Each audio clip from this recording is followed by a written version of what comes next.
नमस्कार दोस्तों, स्वागत करता हूं आपके अपने YouTube चैनल पर। दोस्तों, आज हम दिसंबर महीने के करंट अफेयर को देखेंगे।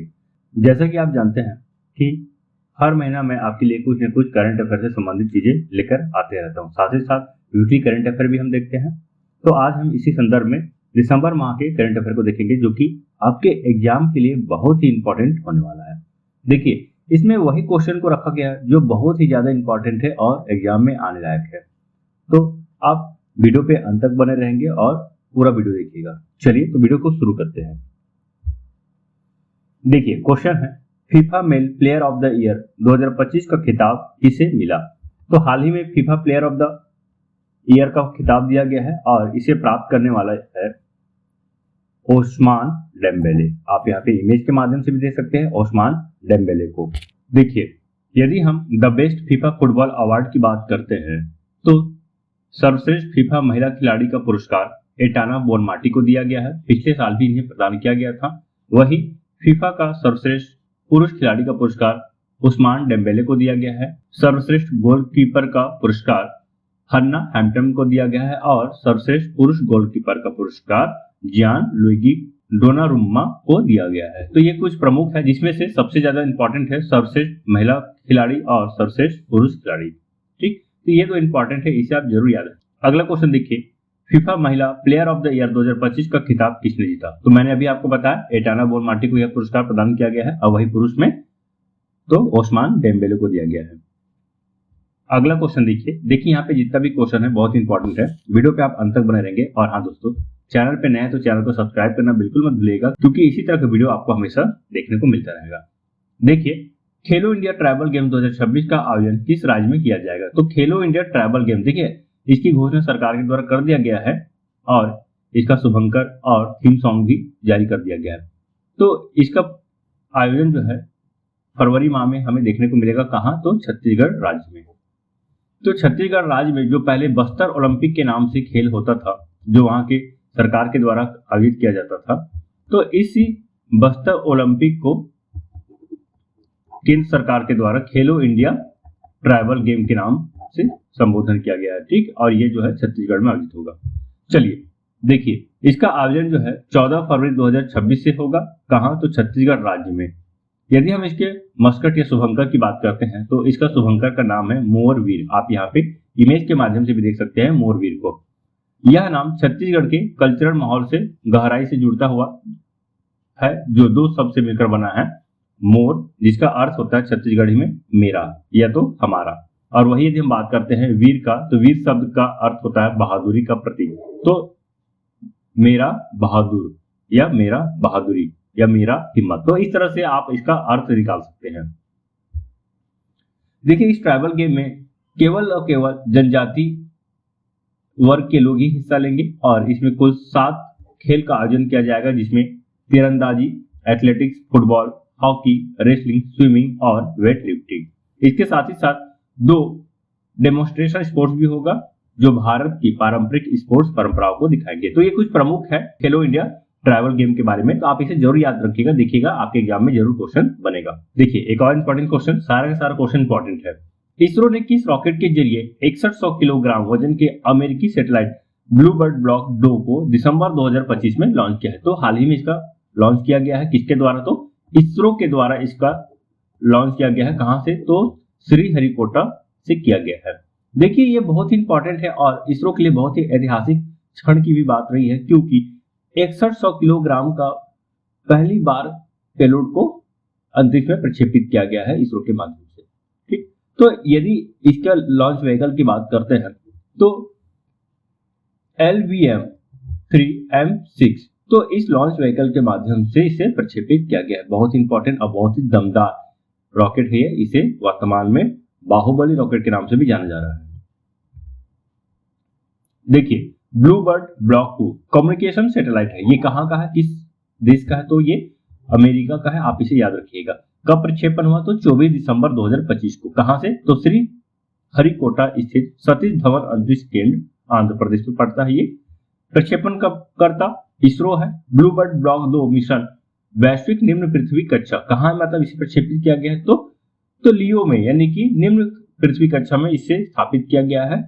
इसका उद्देश्य सीधे मोबाइल फोन पर सैटेलाइट आधारित 4G, 5G वॉइस या वीडियो कॉल, टेक्स्ट स्ट्रीमिंग और डेटा कनेक्टिविटी हर जगह हर समय उपलब्ध कराना है। देखिए, यदि हम लॉन्च व्हीकल की बात करते हैं LVM-3 M6, ये LVM-3 की छठी ऑपरेशनल उड़ान तथा ब्लू बर्ड ब्लॉक 2 मिशन के लिए तीसरा समर्पित वाणिज्यिक प्रक्षेपण है।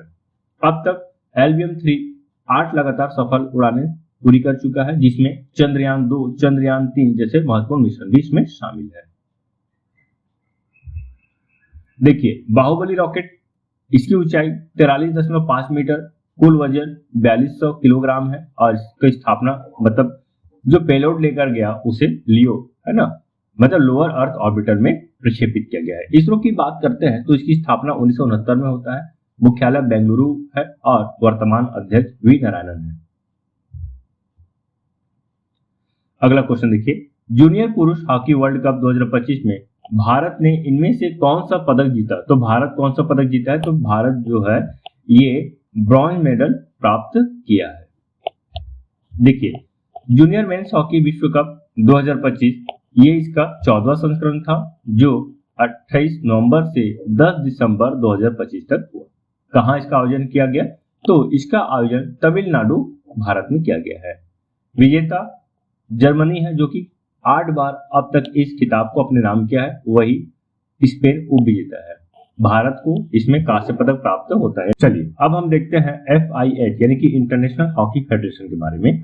तो इसका वर्तमान अध्यक्ष तैयब इकराम है, मुख्यालय स्विट्जरलैंड में है और इसकी स्थापना 1924 में होता है। चलिए एक और बहुत इंपॉर्टेंट क्वेश्चन है, कोपरा जलाशय को हाल ही में किस राज्य का पहला रामसर साइट घोषित किया गया है?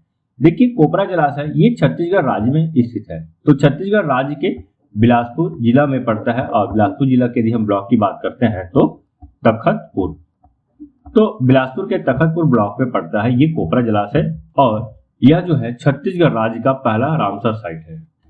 रामसर साइट का मतलब ये होता है कि आर्द्र भूमि, तो ऐसे भूमि जहाँ पे वर्ष भर हम जल को देखते हैं और जो जैव विविधता की दृष्टि से बहुत इंपॉर्टेंट होता है, उसे हम रामसर साइट के तौर पे जानते हैं या उसे हम आर्द्र भूमि कहते हैं। और रामसर कन्वेंशन के तहत केंद्र सरकार उस क्षेत्र को या उस आर्द्र भूमि को रामसर साइट या रामसर स्थल के रूप में घोषित कर सकता है। तो इस तरह से भारत में आज वर्तमान में यदि हम बात करते हैं तो कुल 96 रामसर साइट है और ये जो कोपरा जलाशय है ये सबसे आखिरी यानी कि 96वां रामसर साइट है।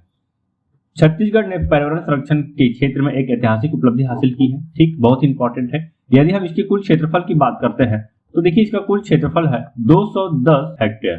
चलिए एक और इंपॉर्टेंट क्वेश्चन देखिए, भारत के पहले स्वदेशी 1.0 gigahertz 64 bit dual core micro processor का नाम क्या है? तो देखिए भारत के लिए बहुत इंपॉर्टेंट है। तो भारत इससे पहले जो है विक्रम 32 के नाम से माइक्रो प्रोसेसर लॉन्च किया गया था और ये भारत का पहला यानी कि सेमीकंडक्टर भी है ये, ठीक है। चूंकि ये सेमीकंडक्टर से बनता है तो भारत के द्वारा निर्मित प्रथम सेमीकंडक्टर स्वदेशी सेमीकंडक्टर जो है विक्रम 32 है और ये भारत के लिए बहुत ही महत्वपूर्ण है और इसका जो निर्माण करता है ये इसरो है, ठीक है। तो इसरो के रॉकेट में इस तरह के माइक्रो प्रोसेसर का उपयोग किया जाएगा। यदि हम अब बात करते हैं तो ये भारत का स्वदेशी यानी कि इसका गीगाहर्ट्ज की बात करते हैं तो देखिए 1.0 गीगाहर्ट्ज है और 62 बिट का डुअल कोर माइक्रो प्रोसेसर है और इसका नाम जो दिया गया है ध्रुव 64। आप यहीं से ध्यान रख सकते हैं कि 64 यहाँ पे है, 64 बिट का इसलिए 64 रखा गया। यहाँ पे विक्रम 32 ये जो है 32 बिट का था, ठीक। तो 32 बिट्स होने की वजह से इसे विक्रम 32 का नाम दिया गया है और ये 64 बिट है तो इसलिए इसे 64 यानी कि ध्रुव 64 नाम दिया गया है। इसका जो निर्माण करता है ये सीडैक है। सीडैक का फुल फॉर्म देखिए centre for development of advance computing है।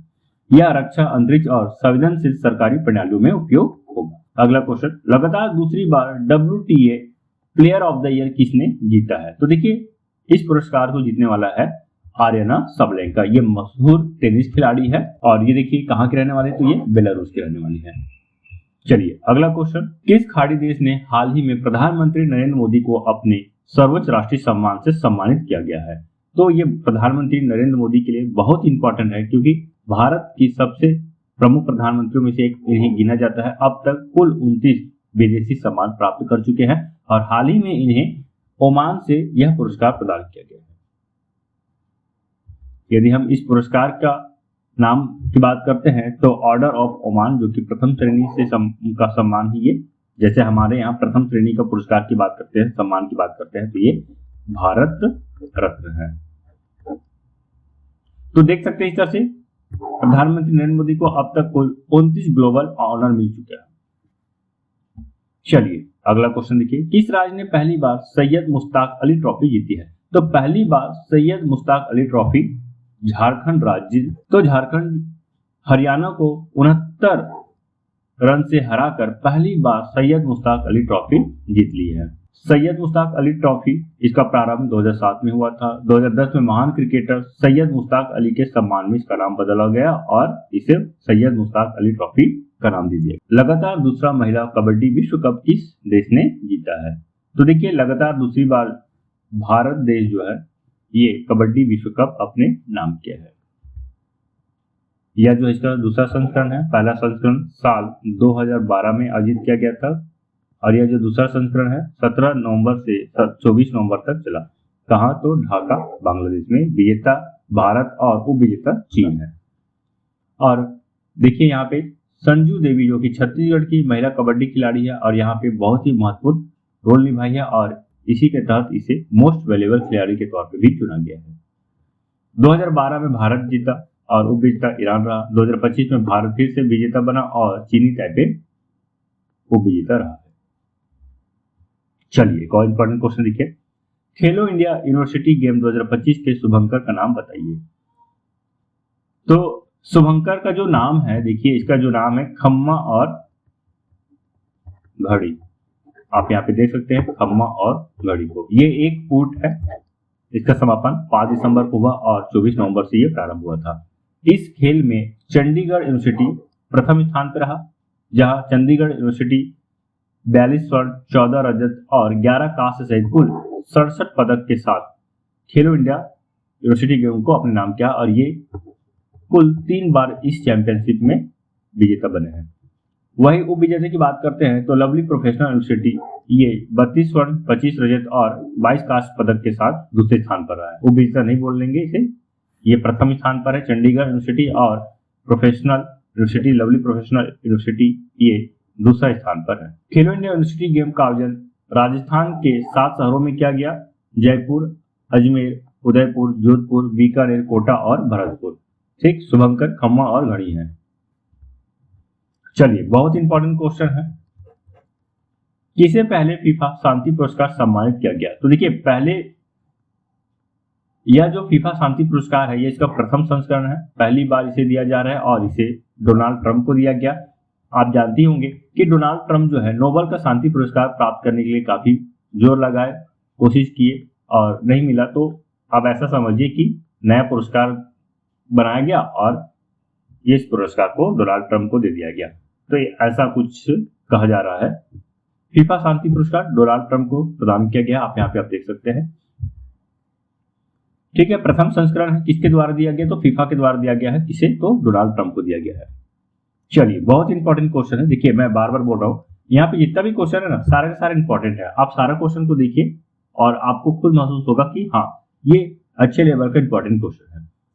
देखिए यूनेस्को ने वर्ष 2025 में किस भारतीय पर्व को अमूर्त सांस्कृतिक विरासत सूची में शामिल किया है? तो आप देख सकते हैं दीपावली को हाल ही में यूनेस्को के द्वारा अमूर्त सांस्कृतिक विरासत सूची में शामिल किया गया है।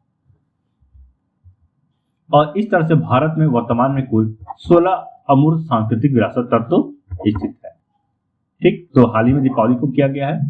यदि हम यूनेस्को की फुल फॉर्म की बात करते हैं तो संयुक्त राष्ट्र शैक्षणिक, वैज्ञानिक और सांस्कृतिक संगठन है। ये संयुक्त राष्ट्र का एक संगठन है। इसकी औपचारिक घोषणा जो है ये 8 से 13 दिसंबर के बीच नई दिल्ली में इसका सत्र चल रहा था, विश्व सत्र चल रहा था और इसी सत्र के दौरान दीपावली को भारत का अमूर्त सांस्कृतिक धरोहर माना है। और वहीं यहीं पे इटली के जो पाक कला है, तो इटली के पाक कला को भी पाक कला के क्षेत्र में अमूर्त विरासत माना गया है। चलिए अगला क्वेश्चन देखिए, इंपॉर्टेंट है। संयुक्त राष्ट्र के सर्वोच्च पर्यावरण सम्मान चैंपियन ऑफ द अर्थ पुरस्कार 2025 से किसे सम्मानित किया गया है? तो चैंपियन ऑफ द अर्थ पुरस्कार 2025 से सुप्रिया साहू को सम्मानित किया गया है। आप देख सकते हैं यहाँ पे सुप्रिया साहू जी है। तो यदि हम सुप्रिया साहू की बात करते हैं, ये तमिलनाडु के पर्यावरण, जलवायु परिवर्तन और वन विभाग की अतिरिक्त मुख्य सचिव है। चैंपियंस ऑफ द अर्थ पुरस्कार, इसे संयुक्त राष्ट्र का सर्वोच्च पर्यावरण सम्मान माना जाता है। सुप्रिया साहू को प्रेरणा और कार्यों के लिए सम्मानित किया गया है। बहुत इंपॉर्टेंट क्वेश्चन है। टाइम पत्रिका ने 2025 का पर्सन ऑफ द ईयर किसे नामित किया है? तो टाइम पत्रिका के द्वारा आर्किटेक्ट ऑफ एआई, तो आर्किटेक्ट ऑफ एआई को टाइम पत्रिका के द्वारा इस साल का time person of the year चुना गया है। ठीक, किसके द्वारा चुना गया? तो टाइम पत्रिका के द्वारा चुना गया है।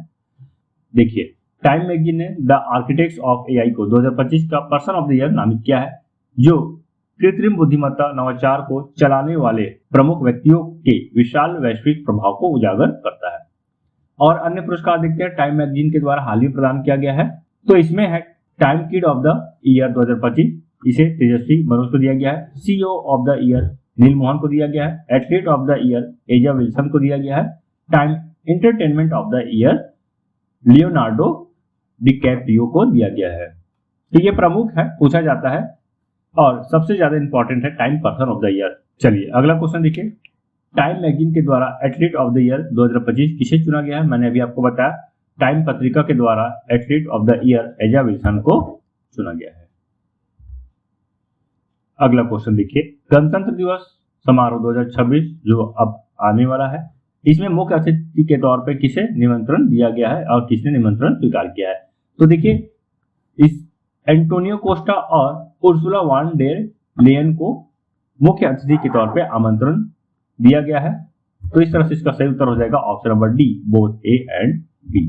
पहली बार भारत यूरोपीय संघ के नेतृत्व यूरोपीय आयोग की अध्यक्ष उर्सुला वान डेर लेयन, ये जो है यूरोपीय आयोग के अध्यक्ष है, और वही एंटोनियो कोस्टा ये यूरोपीय परिषद के अध्यक्ष है। इन दोनों को 2026 के लिए मुख्य अतिथि के तौर पे आमंत्रित किया गया है। अगला क्वेश्चन देखिए, अपने राष्ट्रीय व्यंजनों के लिए यूनेस्को की अमूर्त सांस्कृतिक विरासत की सूची में मान्यता पाने वाला पहला देश कौन बन गया है? तो मैंने आपको बताया था, इटली है।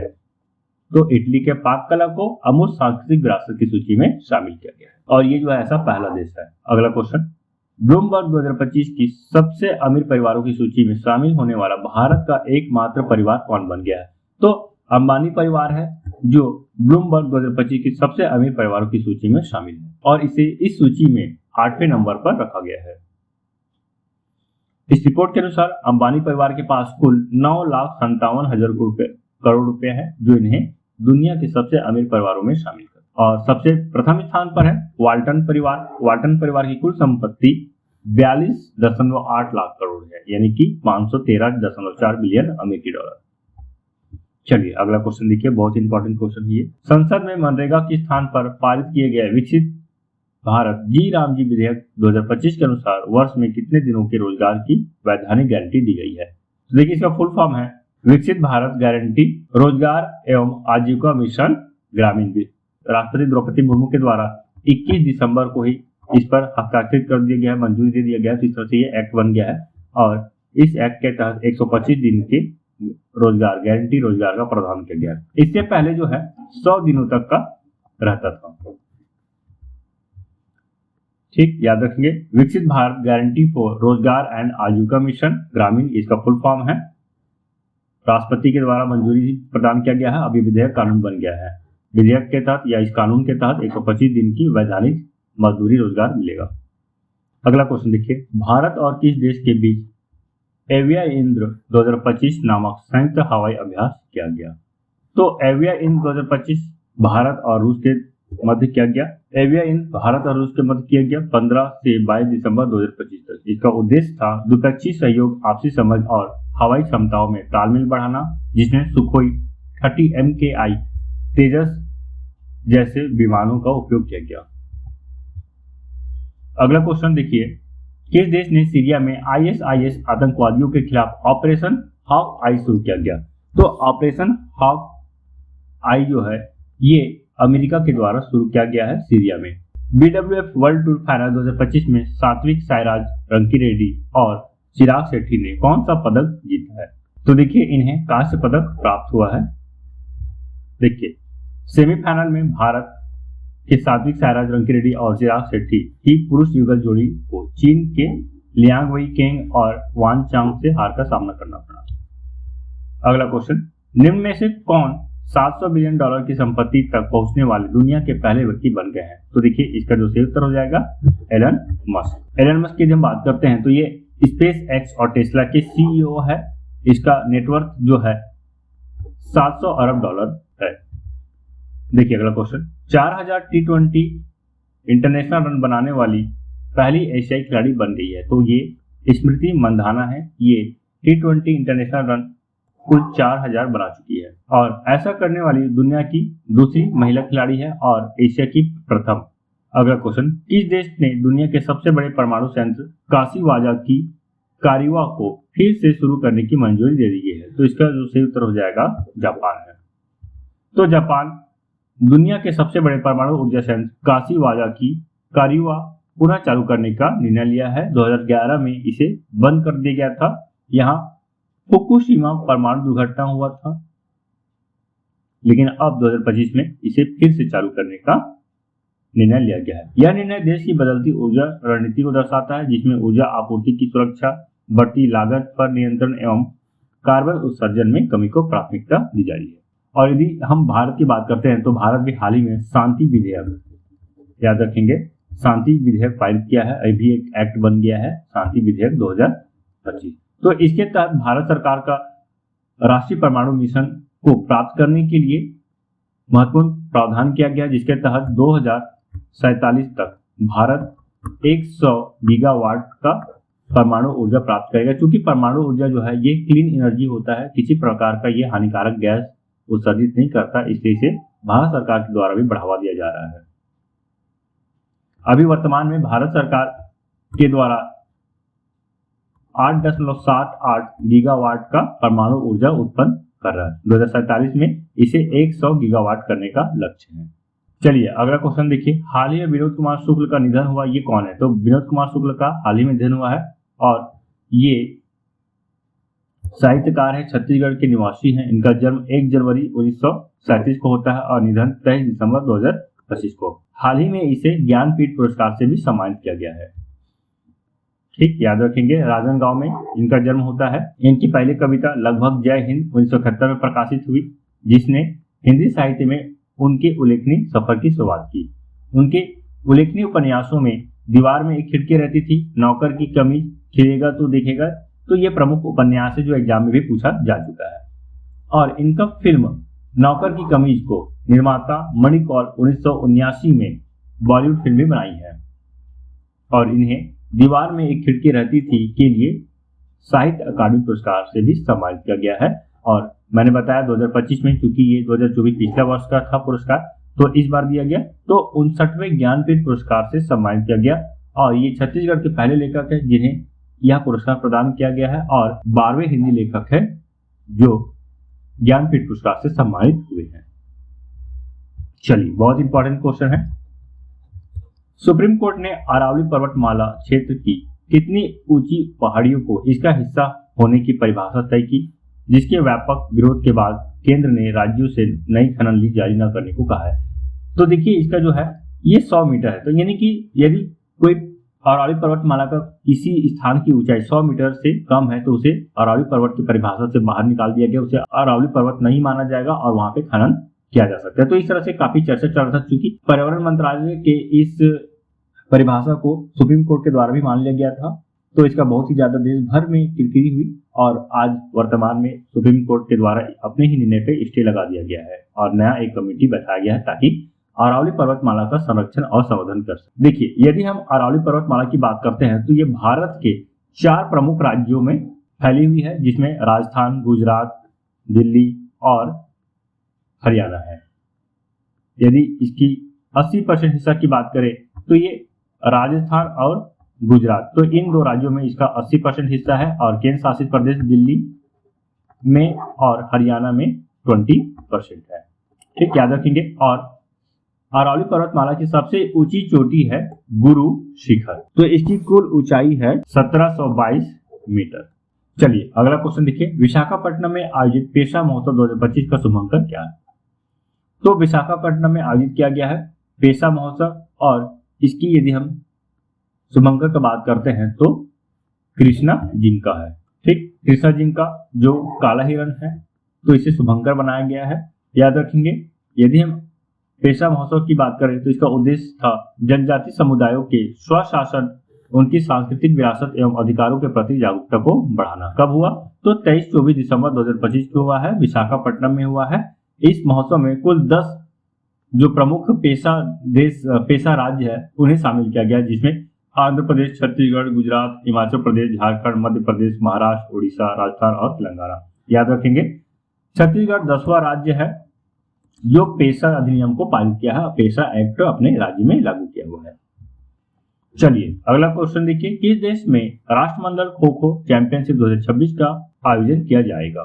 तो देखिए, खो खो चैंपियनशिप 2026 का आयोजन भारत देश में किया जाएगा और इसका आयोजन 9 से 14 मार्च के मध्य कराया जाएगा। तो ये भारत की बहुत ही इंपॉर्टेंट है क्योंकि ये प्रथम संस्करण है। ठीक, याद रखेंगे, खो खो का ये प्रथम संस्करण है जो राष्ट्रमंडल देशों के मध्य ही खेला जाएगा। चलिए अगला क्वेश्चन देखिए, किस राज्य को हाल ही में नक्सलवाद मुक्त घोषित किया गया है? तो हाल ही में मध्य प्रदेश को नक्सल मुक्त घोषित किया गया है, क्योंकि मध्य प्रदेश के बालाघाट जिला है तो यहाँ पे नक्सली अभी भी सक्रिय थे, क्योंकि इनका समर्पण किया गया, इन्हें यहाँ से हटाया गया है। तो इस तरह से मध्य प्रदेश नक्सल मुक्त राज्य बन गया है। देखिए मैं आपको बता दूं, भारत सरकार का लक्ष्य है कि मार्च 2026 तक, याद रखेंगे 31 मार्च 2026 तक पूरे भारत से नक्सलवाद का सफाया कर दे। तो ये भारत सरकार का लक्ष्य है। इसी लक्ष्य को प्राप्त करने के लिए अभी आप देखेंगे छत्तीसगढ़, मध्य प्रदेश, उड़ीसा, आंध्र प्रदेश, तेलंगाना, तो ये प्रमुख जो राज्य जहाँ पे नक्सल सबसे ज्यादा सक्रिय देखने को मिलता है, तो इन क्षेत्र में काफी ज्यादा सर्च अभियान किया जा रहा है। यह नीति बनाई गई है ताकि नक्सलवाद आत्मसमर्पण कर सके, और साथ ही साथ यदि जो नक्सली आत्मसमर्पित नहीं करते तो उनका एनकाउंटर भी किया जा रहा है, ताकि 31 मार्च 2026 तक पूरे भारत से नक्सलवाद का सफाया कर दिया जाए। चलिए अब अगला क्वेश्चन देखते हैं, किस कंपनी ने अंतरिक्ष में डेटा सेंटर स्थापित करने के लिए प्रोजेक्ट सन कैचर पर काम शुरू किया? तो इसका जो सही उत्तर हो जाएगा ऑप्शन नंबर बी, गूगल। देखिए, यदि हम प्रोजेक्ट सन कैचर की बात करते हैं तो इसका उद्देश्य है यह पता लगाना कि क्या भविष्य में आर्टिफिशियल इंटेलिजेंस की कंप्यूटिंग को सीधे अंतरिक्ष से प्राप्त सौर ऊर्जा से संचालित किया जा सकता है या नहीं। तो इस परियोजना के तहत गूगल लो अर्थ ऑर्बिटर में विशेष रूप से निर्मित उपग्रहों को तैनात करेगा। चलिए अगला क्वेश्चन देखिए, किस राज्य की सिलीसेड झील को भारत की 95 रामसर साइट का दर्जा दिया गया? तो मैंने अभी आपको बताया हाल ही में 96वां रामसर साइट छत्तीसगढ़ के कोपरा जलाशय को दिया गया है, और इसी दौरान राजस्थान के सिलीसेड झील को 95 रामसर साइट का दर्जा दिया गया। तो ये राजस्थान में स्थित है सिलीसेड झील। चलिए अगला क्वेश्चन देखिए, हाल ही में भारत के मुख्य सूचना आयुक्त के रूप में किसे नियुक्त किया गया है? तो मुख्य सूचना आयुक्त के रूप में राजकुमार गोयल को नियुक्त किया गया है। चलिए अगला क्वेश्चन देखिए, ग्लोबल एआई इंडेक्स 2025 में भारत किस स्थान पर रहा? तो ग्लोबल एआई इंडेक्स में भारत का स्थान वर्तमान में तीसरा है। प्रथम स्थान पर यदि हम बात करते हैं तो यूएसए, दूसरे स्थान पर चीन, और भारत जो है तीसरे स्थान पर है। अगला क्वेश्चन देखिए, प्रेस क्लब ऑफ इंडिया की पहली महिला अध्यक्ष कौन बनी है?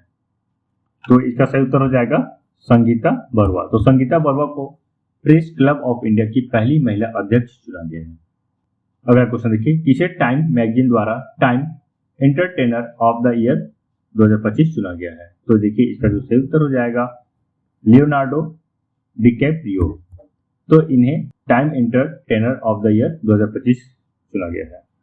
अगला क्वेश्चन देखिए, किस मार्ग पर भारत की पहली हाइड्रोजन ट्रेन को लॉन्च किया जाएगा? तो भारत की पहली हाइड्रोजन लॉन्च को जिंद सोनीपत मार्ग पर लॉन्च किया जाएगा। आप यहाँ पे देख सकते हैं, ये भारत का पहला हाइड्रोजन से चलने वाली ट्रेन है। अगला क्वेश्चन देखिए, देश की पहली हाइड्रोजन वाटर टैक्सी किस शहर में शुरू की गई? अभी हमने बात किया हाइड्रोजन ट्रेन, जो हाइड्रोजन से चलने वाली ट्रेन है, क्योंकि हाइड्रोजन जो है स्वच्छ ईंधन है, हरित ईंधन है, जिससे किसी प्रकार का कार्बन का उत्सर्जन नहीं होता या ग्रीन हाउस गैस का उत्सर्जन नहीं होता। तो देखिए भारत की पहली हाइड्रोजन वाटर टैक्सी ये वाराणसी में शुरू किया गया है। अगला क्वेश्चन देखिए, किस राज्य को राष्ट्रीय ऊर्जा संरक्षण पुरस्कार 2025 में पहला स्थान दिया गया है? तो इसका सही उत्तर हो जाएगा आंध्र प्रदेश।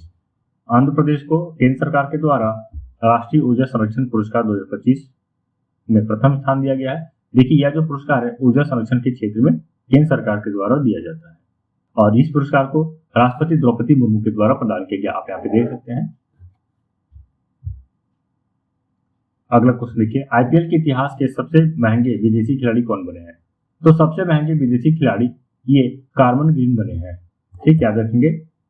इन्हें 25.20 करोड़ रुपए की बोली में खरीदा गया है। किसके द्वारा खरीदा गया है? तो इसे राजस्थान रॉयल के द्वारा खरीदा गया है। ये ऑस्ट्रेलिया के ऑलराउंडर हैं और इन्हें कोलकाता नाइट राइडर के द्वारा 25.20 करोड़ रुपए में खरीदा गया है। अगर हम बात करते हैं आईपीएल इतिहास के सबसे महंगे खिलाड़ी की, तो भारत की खिलाड़ी जो है सबसे महंगे खिलाड़ी है। इसमें ऋषभ पंत का स्थान पहला है। 27 करोड़ रुपए में इसे लखनऊ सुपर जायंट के द्वारा खरीदा गया था। वही दूसरे स्थान पर श्रेयस अय्यर है। 26.75 करोड़ रुपए में पंजाब किंग्स के द्वारा खरीदा गया। कैमरन ग्रीन ये तीसरे स्थान पर आते हैं। लेकिन विदेशी खिलाड़ी की बात करें तो प्रथम स्थान पर है। तो इन्हें 25.20 करोड़ रुपए पे केकेआर के द्वारा खरीदा गया है। उसके बाद मिशेल स्टार्क है, फिर उसके बाद वेंकटेश अय्यर है। अगला क्वेश्चन देखिए, NHAI यानी कि राष्ट्रीय राजमार्ग अथॉरिटी ऑफ इंडिया के द्वारा इस राज्य में NH-45 पर भारत की पहली वन्य सुरक्षित सड़क शुरू की है। तो देखिए इसका सही उत्तर जाएगा मध्य प्रदेश। तो आप ये देख सकते हैं ये भारत की पहली वन्य सुरक्षित सड़क है, ताकि यहाँ पे जो वन्य जीव है विचरण करे तो उसे सुरक्षित एक स्थान से दूसरे स्थान तक वो आवागमन कर सके, तो इसी के लिए यह सड़क बनाया गया है। अगला क्वेश्चन, हाल ही में भारत और संयुक्त अरब अमीरात के बीच संयुक्त सैन्य अभ्यास का क्या नाम था? डेजर्ट साइक्लोन द्वितीय। तो ये दूसरा संस्करण है इसका, इसलिए डेजर्ट साइक्लोन द्वितीय नाम दिया गया है। यह भारत और संयुक्त अरब अमीरात के मध्य हुआ है, याद रखेंगे। और इसका आयोजन जो है ये 18 से 30 दिसंबर तक हुआ। कहाँ हुआ? तो UAE अबू धाबी में। चलिए अगला क्वेश्चन देखिए, भारत का पहला वन विश्वविद्यालय कहाँ बनेगा? देखिए भारत का पहला वन विश्वविद्यालय ये उत्तर प्रदेश के गोरखपुर जिले में। चलिए अगला क्वेश्चन देखिए, संयुक्त राष्ट्र पर्यावरण कार्यक्रम UNEP की ग्लोबल मीथेन स्टेटस रिपोर्ट 2025 के अनुसार भारत का मीथेन गैस के उत्सर्जन में कौन सा स्थान है? तो देखिए UNEP के द्वारा रिपोर्ट जारी किया गया ग्लोबल मीथेन स्टेटस रिपोर्ट, और इस रिपोर्ट के अनुसार भारत मीथेन उत्सर्जन में तीसरे स्थान पर है। वही प्रथम स्थान पे बात करते हैं तो ये चीन है और दूसरे स्थान पर अमेरिका है। चलिए अगला क्वेश्चन देखिए, सूर्य किरण सैन्य अभ्यास का 19वां संस्करण भारत और किस देश के बीच पिथौरागढ़ में शुरू किया गया? तो देखिए सूर्य किरण सैन्य अभ्यास, तो सूर्य किरण सैन्य अभ्यास ये भारत और नेपाल के मध्य प्रतिवर्ष आयोजित किया जाता है और इस बार इसका 19वां संस्करण का आयोजन किया गया। कहाँ किया गया? तो पिथौरागढ़ में किया गया है और पिथौरागढ़ ये उत्तराखंड राज्य में पड़ता है।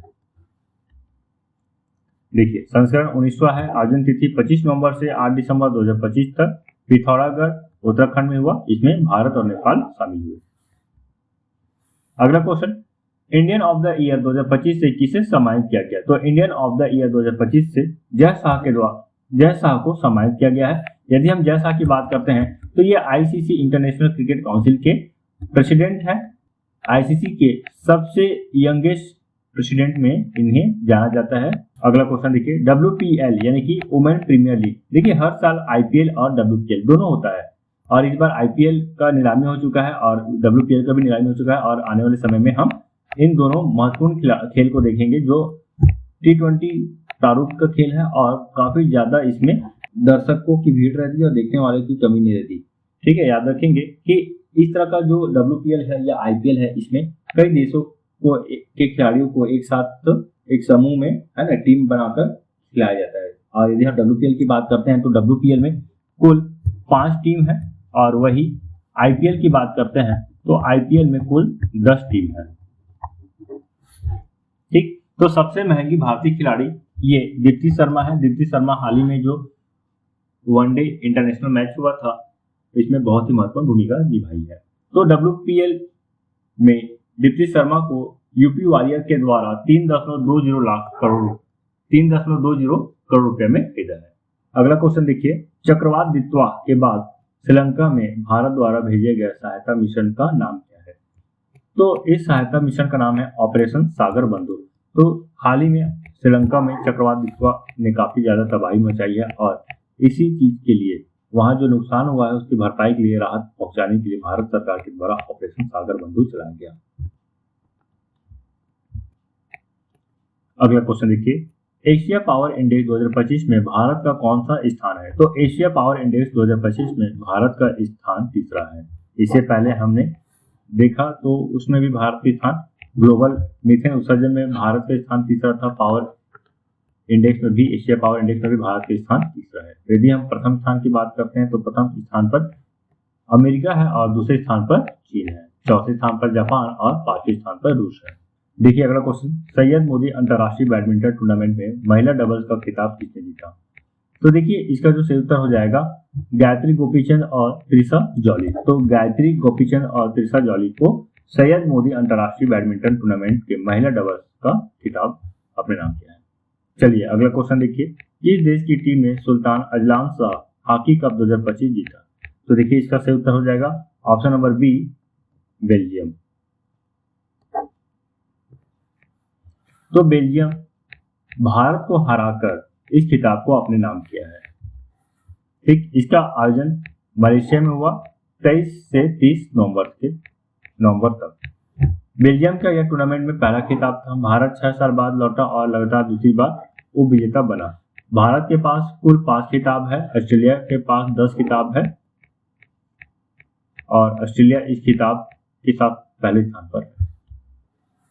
चलिए एक और इंपॉर्टेंट क्वेश्चन देखिए, वनडे इतिहास में सबसे ज्यादा शतक बनाने का रिकॉर्ड किस भारतीय खिलाड़ी ने बनाया है? तो वनडे इतिहास में सबसे ज्यादा शतक बनाने का रिकॉर्ड विराट कोहली के नाम पे है। वही यदि हम बात करते हैं तो इन्होंने सचिन तेंदुलकर के 49 शतक के रिकॉर्ड को तोड़ दिया है और विराट कोहली वर्तमान में 52 शतक के साथ प्रथम स्थान पर है। याद रखेंगे कोहली अपना 52 शतक लगाए, ये वनडे शतक के याद रखेंगे। यदि हम ऑल ओवर शतक की बात करते हैं तो देखिए सचिन तेंदुलकर के पास अभी भी ऑल ओवर शतक का रिकॉर्ड है। सचिन तेंदुलकर के पास 100 शतक बनाने का रिकॉर्ड है, वही कोहली अभी पीछे है, ये 83 शतक के साथ दूसरे स्थान पर है। अगला क्वेश्चन देखिए, अंतर्राष्ट्रीय समुद्री संगठन परिषद के किस वर्ष के कार्यकाल के लिए भारत फिर से चुना गया? तो भारत 2026-27 कार्यकाल के लिए अंतर्राष्ट्रीय समुद्री संगठन परिषद में चुना गया है। चलिए अगला क्वेश्चन देखिए, सीमा सुरक्षा बल BSF के महानिदेशक का अतिरिक्त प्रभार किसने संभाला है? तो प्रवीण कुमार को BSF का महानिदेशक बनाया गया है, ऐसे अतिरिक्त प्रभार के तौर पे जिम्मेदारी दी गई है। अगला क्वेश्चन, केंद्र सरकार के निर्देश पर देश भर के राजभवन जो कि राज्यपाल आवास है, देखिए हर राज्य में राज्यपाल आवास होता है और इस राज्यपाल आवास को राजभवन के नाम से जाना जाता है और इस राजभवन को अब बदल के लोक भवन के रूप में जाना जा रहा है। अभी हाल में काफी सारा परिवर्तन किया गया है, जो कि ये जो निर्णय था ये केंद्र सरकार के द्वारा ही दिया गया था कि राज्य सरकार जो है अपने राजभवन का नाम बदल कर लोक भवन करे और इस तरह से सभी राज्यों में राजभवन अब लोक भवन के तौर पर जाना जाएगा। वही केंद्र स्तर पर बात करते हैं तो प्रधानमंत्री कार्यालय है, इसे सेवा तीर्थ के तौर पर जाना जाएगा। केंद्रीय सचिवालय को कर्तव्य भवन के नाम पे, राजनिवास को लोक निवास मैंने आपको बताया और राजपथ को कर्तव्य पथ। तो इस तरह से कुछ नाम है जिसे सरकार के द्वारा बदला गया है ताकि यहाँ पे हिंदुत्व की भावना को और ज्यादा बढ़ावा दिया जा सके, क्योंकि कई चीजें हैं यहाँ पे औपनिवेशिक शासन के दौरान यहाँ पे नाम दिया गया था, तो इसी चीज को बदलने के लिए सरकार के द्वारा इस तरह के कदम उठाए गए। अभी आप बात करेंगे मनरेगा, तो मनरेगा को भी बदल कर विकसित भारत जी राम जी विधेयक पारित किया गया है। तो ये भी है जो कि मनरेगा ये औपनिवेशिक शासन के दौरान दिया गया था और इसमें इंग्लिश नाम है, तो इसी इंग्लिश नाम को हिंदी नाम में बदला गया है। जहाँ पे आप देख सकते हैं रोजगार एवं आजीविका मिशन, तो ये रोजगार एवं आजीविका मिशन है, ये हिंदी में नाम दिया गया है और इसी चीज को बढ़ावा देने के लिए हिंदुत्व में हिंदी को बढ़ावा देने के लिए सरकार के द्वारा इस तरह का कदम लिया जा रहा है। चलिए अगला क्वेश्चन देखिए, भारत और किस देश के बीच 14वां एक्वेरियन सैन्य अभ्यास का केरल में आयोजन किया गया? तो देखिए इसमें भारत और मालदीव, तो इन दो देशों के मध्य संयुक्त सैन्य अभ्यास एक्वेरियन किया गया और इसका 14वां संस्करण था। इसका आयोजन केरल में किया गया। अगला क्वेश्चन देखिए, ऑक्सफोर्ड ने किस शब्द को वर्ष 2025 के लिए वर्ष का शब्द घोषित किया गया? तो ऑक्सफोर्ड के द्वारा जो है ये हर साल वर्ड ऑफ द ईयर चुना जाता है, तो इस बार रेजबेट को वर्ड ऑफ द ईयर चुना गया है। तो देखिए रेजबेट को यदि हम अर्थ निकालते हैं, भावार्थ निकालते हैं, तो इसका अर्थ ये निकलता है जानबूझकर गुस्सा या आक्रोश भड़काने वाली ऑनलाइन सामग्री। तो ये इस तरह का जो ऑनलाइन सामग्री जो भड़काऊ रहता है, जो लोगों को आपस में भड़काने की कोशिश करता है, तो इस तरह का जो वर्ड है रेज बेट, तो इसे ऑक्सफोर्ड यूनिवर्सिटी के द्वारा वर्ड ऑफ द ईयर चुना गया। देखिए, यह ऐसा ऑनलाइन कंटेंट होता है जिससे जानबूझकर भड़काऊ, उत्तेजक या आपत्तिजनक बनाया जाता है ताकि लोग कमेंट करने, शेयर करने या उस पर प्रतिक्रिया देने के लिए मजबूर हो जाए। अगला क्वेश्चन देखिए, रूसी राष्ट्रपति पुतिन कौन सा भारत रूस वार्षिक शिखर सम्मेलन में हिस्सा लेने के लिए दिसंबर 2025 में भारत पहुंचे? तो देखिए, दिसंबर में रूस के राष्ट्रपति पुतिन भारत आए और भारत और रूस के बीच द्विपक्षीय वार्ता किया गया और यह जो है इसका 23वां संस्करण है। अगला क्वेश्चन, किस महिला खिलाड़ी को world athlete of the year चुना गया? तो world athlete of the year McLaughlin Levrone को चुना गया है। चलिए अगला क्वेश्चन देखिए, विश्व के सबसे युवा फेडरेटेड शतरंज खिलाड़ी का नाम क्या है? तो देखिए, हाल ही में सर्वज्ञ सिंह कुशवाहा, तो ये विश्व के सबसे युवा फेडरेटेड शतरंज खिलाड़ी बन गए हैं। यदि हम इनके स्थान की बात करें तो मध्य प्रदेश निवासी है। ये 3 वर्ष 7 महीना और 20 दिन की उम्र में ही इस रैंकिंग को प्राप्त किए हैं और इस तरह से विश्व के प्रथम कम उम्र के बच्चे बन गए हैं जो फीडे रेटिंग प्राप्त की है। चलिए अगला क्वेश्चन देखिए, किन देशों के बीच हरिमोह शक्ति अभ्यास का 5वां संस्करण शुरू किया गया? तो हरिमोह शक्ति अभ्यास का 5वां संस्करण भारत और इंडोनेशिया के मध्य किया गया है। इसका आयोजन 5 से 18 दिसंबर 2025 तक किया गया। कहां? तो राजस्थान में। देखिए, इस युद्धाभ्यास का उद्देश्य था आतंकवाद रोधी अभियानों के दौरान संयुक्त प्रतिक्रियाओं का समन्वय करना। अगला क्वेश्चन देखिए, इंपॉर्टेंट क्वेश्चन है, किसे पाकिस्तान का पहला चीफ ऑफ डिफेंस फोर्सेस नियुक्त किया गया है? जिस तरह भारत में सीडीएस का पोस्ट बनाया गया है जो तीनों सेना के शीर्ष स्थान पर रहता है ये, तो इसी तरह पाकिस्तान में भी नया परिवर्तन किया गया है और चीफ ऑफ डिफेंस फोर्सेस का पद स्थापित किया गया है और पहला चीफ ऑफ डिफेंस फोर्सेस के तौर पे आसिफ अली जरदारी को नियुक्त किया गया है। अगला क्वेश्चन देखिए, किसने विश्वनाथन आनंद को हराकर जेरूसलम मास्टर 2025 का खिताब जीता है? तो विश्वनाथन आनंद को हराकर अर्जुन एरिगेसी ने इस खिताब को अपने नाम पे किया है। देखिए, यदि हम बात करते हैं विश्वनाथन आनंद का, तो विश्वनाथन आनंद भी भारत के निवासी है और अर्जुन एरिगेसी भी भारत के निवासी है। अगला क्वेश्चन, हाल ही में दुनिया का सबसे ऊंचा युद्ध स्मारक कहां स्थापित किया गया? तो दुनिया का सबसे ऊंचा युद्ध स्मारक ये गलवान घाटी जो लद्दाख केंद्र शासित प्रदेश में पड़ता है, यहाँ स्थापित किया गया है। अगला क्वेश्चन, हाल ही में गुजरात के गांधीनगर में अर्थ शिखर सम्मेलन 2025 का उद्घाटन किसने किया? तो इसका उद्घाटन अमित शाह के द्वारा किया गया। अमित शाह भारत के गृह मंत्री हैं। अर्थ शिखर सम्मेलन 2025 का उद्घाटन केंद्रीय गृह मंत्री अमित शाह ने 5 दिसंबर 2025 को गुजरात के गांधीनगर में महात्मा मंदिर में किया। इस महोत्सव का उद्देश्य ग्रामीण अर्थव्यवस्था को मजबूत करना, ग्रामीण विकास के लिए एक राष्ट्रीय नीति ढांचा तैयार करना, जिससे विभिन्न क्षेत्रों के 10,000 से अधिक प्रतिनिधियों ने भाग लिया। अगला क्वेश्चन बहुत इंपॉर्टेंट है, हाल ही में केंद्र सरकार ने किस राज्य की नुमालीगढ़ रिफाइनरी लिमिटेड को 27वां नवरत्न का दर्जा दिया गया? तो भारत में देखिए, सबसे बड़ी बात यह है कि वर्तमान में 27 नवरत्न है और 14 महारत्न है। ठीक, याद रखेंगे, 27 नवरत्न और 14 महारत्न है। ये क्वेश्चन पूछा जाता है एग्जाम में कि वर्तमान में कितने महारत्न है, नवीन कौन है, ऐसा भी पूछा जाता है। तो याद रखेंगे 27वें नंबर पे नुमालीगढ़ रिफाइनरी लिमिटेड है और ये असम के है। अगला क्वेश्चन देखिए, किस देश की भुगतान प्रणाली को अंतर्राष्ट्रीय मुद्रा कोष द्वारा दुनिया का सबसे बड़ा रियल टाइम पेमेंट सिस्टम घोषित किया है?